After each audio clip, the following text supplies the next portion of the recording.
আসসালামু আলাইকুম, আশা করি সবাই ভালো আছেন। আমি আছি আপনাদের সাথে সৌদি আরব দাম্মাম থেকে। আমাদের কন্টেনার ভিতরে কাজ প্রায় শেষ পর্যায়ে। জিপসের ঘষা মাজা শেষ, এখন রঙের কাজ বাকি।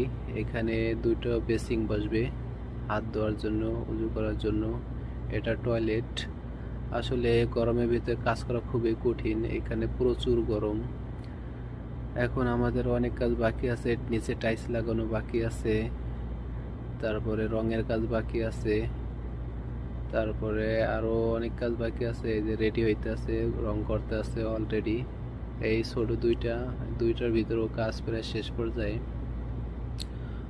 জিপস বোর্ডের আসলে ঘষা মাজা করা লাগে, জিপস বোর্ড ঘষা মাজা শেষ পর্যায়ে, এখন রং করা বাকি।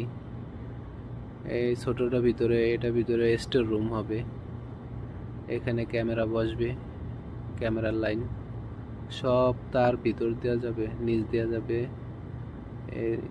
কন্টেনার নিচে দিয়ে তার ঢুকবে। এটা টয়লেট, এটা লাগে স্টোর রুম। আসলে ভাই এই কাজটা খুবই কঠিন আর কি। আসলে গরমের ভিতরে, এটার ভিতরে এত গরম বলার বাইরে। আসলে না দেখলে আপনারা বুঝবেন না। এটা রেডি হইতেছে, রং করতে আছে। এইটা হলো মেন। সব তিনটা কন্টেনার একসাথে বসবে, এটা হলো মেন ডি বক্স।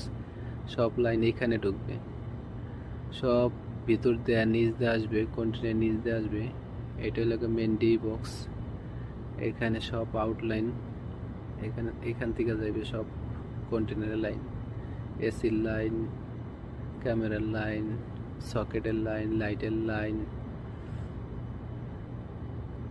সব লাইন এখান থেকে আর কি নিচ দিয়ে যাবে। আসলে ভাই আমার এটা নতুন পেজ, আপনারা দয়া করে সাপোর্ট করবেন। সঙ্গে থাকলে ফলো দেওয়ার সঙ্গে থাকবেন, সঙ্গে থাকলে অনেক কিছু দেখতে পারবেন। আমরা অনেক ধরনের কাজ করি। এটা হলো একটা কোম্পানির কাজ। এই কোম্পানিটা হলো আবা শহরের, আর আমরা এখানে কাজ করতেছি, এটা রেডি করতেছি দাম্মাম শহরে। কাজ কমপ্লিট হলে, কাজ কমপ্লিট করার পরে এই দাম্মাম থেকে গাড়ি দিয়া মনে করেন যে আবা শহরে যাবে, যাইতে 3 দিন লাগে। তো সঙ্গে থাকলে দেখতে পারবেন, গাড়িতে উঠায় গাড়ি নিয়ে যাবে, পরে আমরা ওইখানে যে আবার ফিটিং করতে হবে, কারণ এখান থেকে কাজ কমপ্লিট করে নিবে না। কারণ আবা শহরে যে আবার ওইখানে যে আমাদের যেতে হবে এর দাম্মাম থেকে, ওইখানে যা টোটাল ফিনিশিং দেওয়া লাগবে। কাজের ফিনিশিং অনেক বাকি থাকবে। আসলে কাজটা একটু কঠিন, তারপরও করতে